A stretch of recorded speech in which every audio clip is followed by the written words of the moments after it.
Hip-hop is the culture the world reflects. Status on the streets can bring you hood respect, but usually a block star's met with death. It's a dangerous game, homie, watch your step. Yeah, the cars and the women are enticing, but those envious bullets, could end your life, man. Thinking a big boss soars like an eagle until you're double crossed by your own people. Hip-hop murders, hip-hop murders, murders, hip-hop murders, hip-hop murders, murders, hip-hop. Your boy don't blew it, y'all. Fuck it. His mouth again, everything again. My boy needs some wins, man. 2 million, 3. Something ain't right, yo. Look, he had that on since he got it. Since I got it.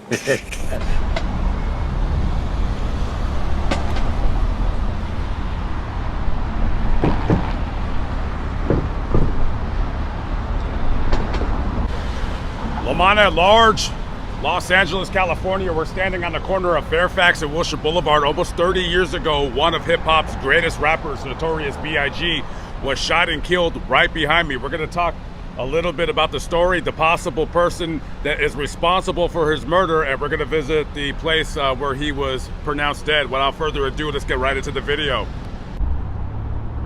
In 1994, if you were a fan of rap or hip-hop music and you listened to the radio, because back in those days, internet wasn't readily available to many people, so you had to listen to what was on the radio.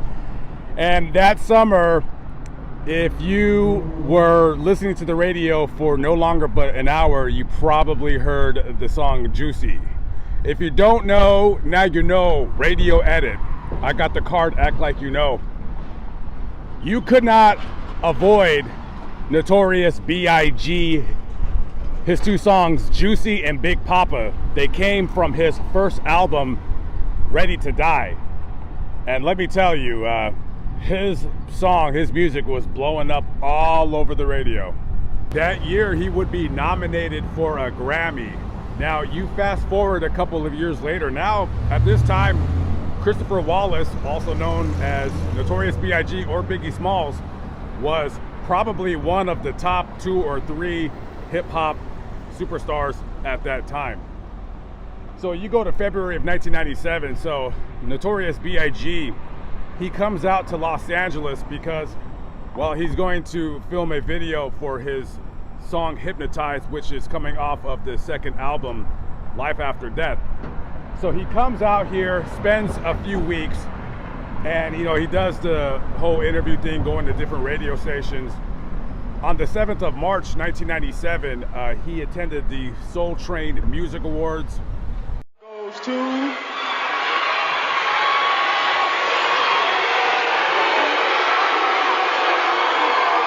What's up, Cali? Now here's the thing, after that on the 8th, he was supposed to fly out to London, but for some unknown reason, him and Sean Combs decide to stay out in Los Angeles for a few days longer.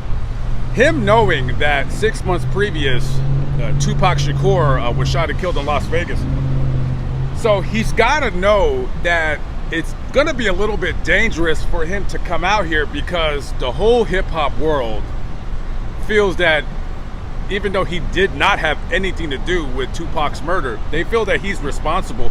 At that time, there was this big, huge East versus West Coast thing, the most ridiculous thing as a music fan that you would probably want to even read about. But it was a big thing, and it was very dangerous in hindsight for him to come out here to this city. But I mean, it's a city with great weather, and this is where a lot of music promotions happen, is right here.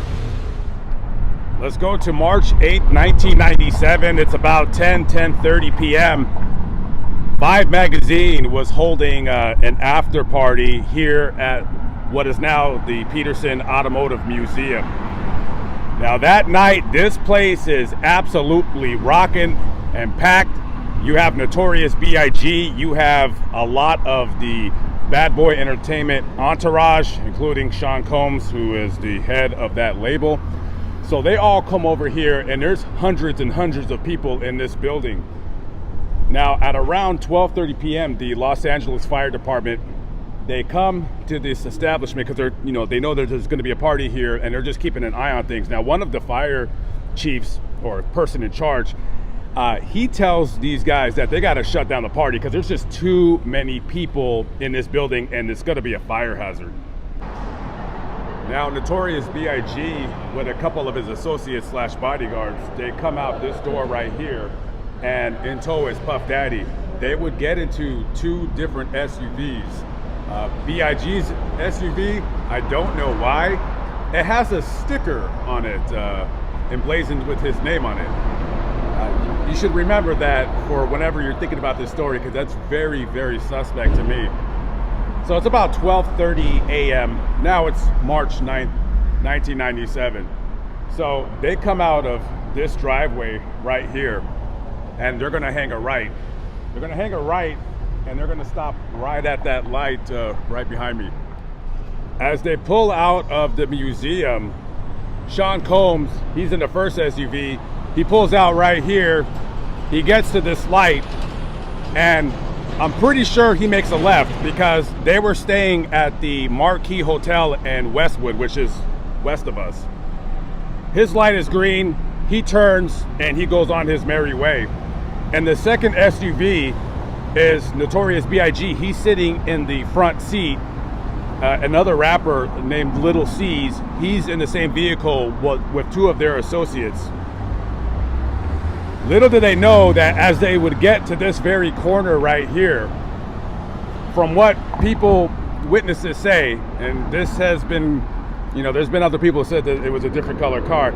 There was a small silver car right here, just parked.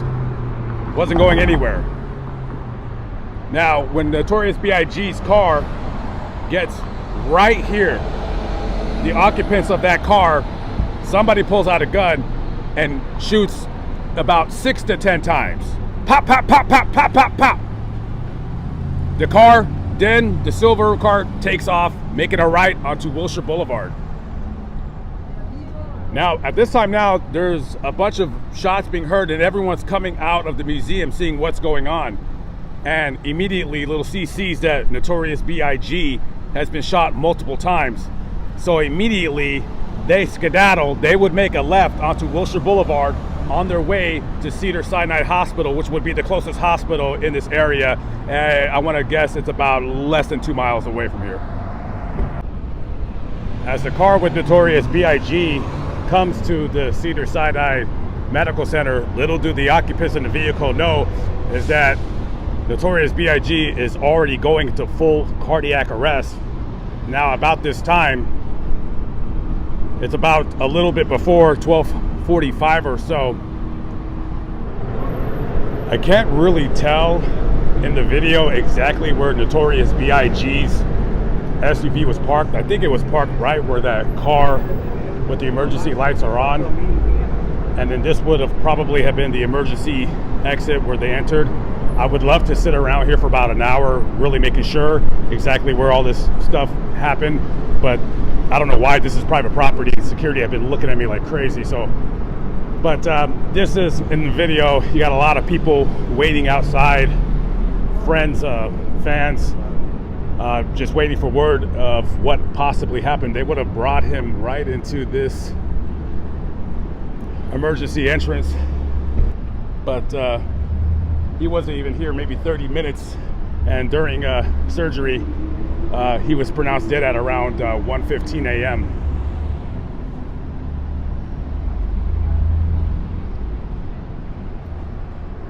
Of the 6 to 10 shots that were fired, 4 of them hit B.I.G. The fatal bullet was the one that entered his right hip, and that bullet tore through his heart, one of his lungs, and his liver.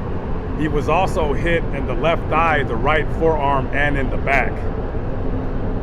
When they took his body for autopsy, when they do that, they usually weigh your body, and when they do an autopsy, they do a full, thorough autopsy, especially as this was a high-profile murder. So basically, when they measured him, he was 6'2" and weighed about 395 pounds. He had no drugs or alcohol in his system. Now, that night he was seen drinking champagne. I'm not really sure if B.I.G. was known as much of a drinker. I'm imagining he smoked weed. I mean, pretty much most rappers do. But I don't know how long it takes for marijuana to metabolize it. I don't know if they considered that a drug where they didn't put that in the autopsy, but they didn't put out the autopsy report for about 15 years after the murder.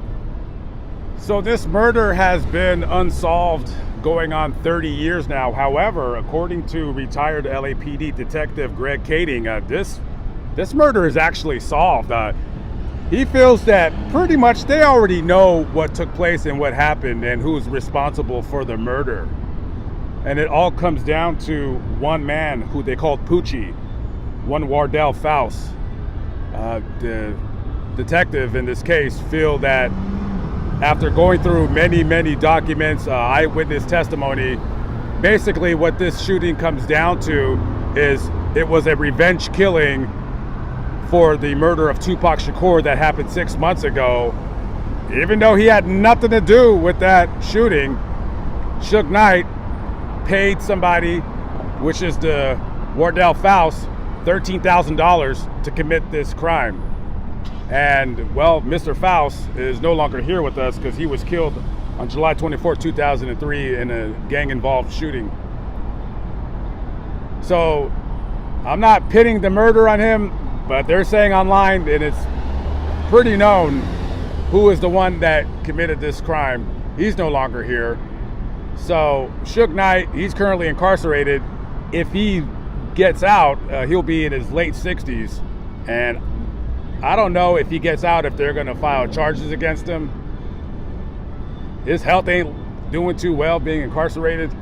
I don't think he's going to make it out to see 67, 68 years old when he gets out. Okay guys, I am out of here. I'm hitting the road. Anybody coming out to Los Angeles, coming to see the sights and the scenes, be careful when you're around here. Normally, the west side of Los Angeles, which is where I'm at right now, relatively safe, but then you got a lot of yahoos that are only 15 minutes away from the south coming up here and committing all kinds of crimes or whatever. So just, you know, it's like any big city out there. Just be very mindful of your surroundings and just, you know, always know where you're at all times. When you come to LA, more times than not, you'll have a good time and you'll have a safe time, but you never know. You always just got to be diligent and you got to use your common sense and a little bit of street smarts. It'll go a long way. Catch up with you on the next video. Peace out.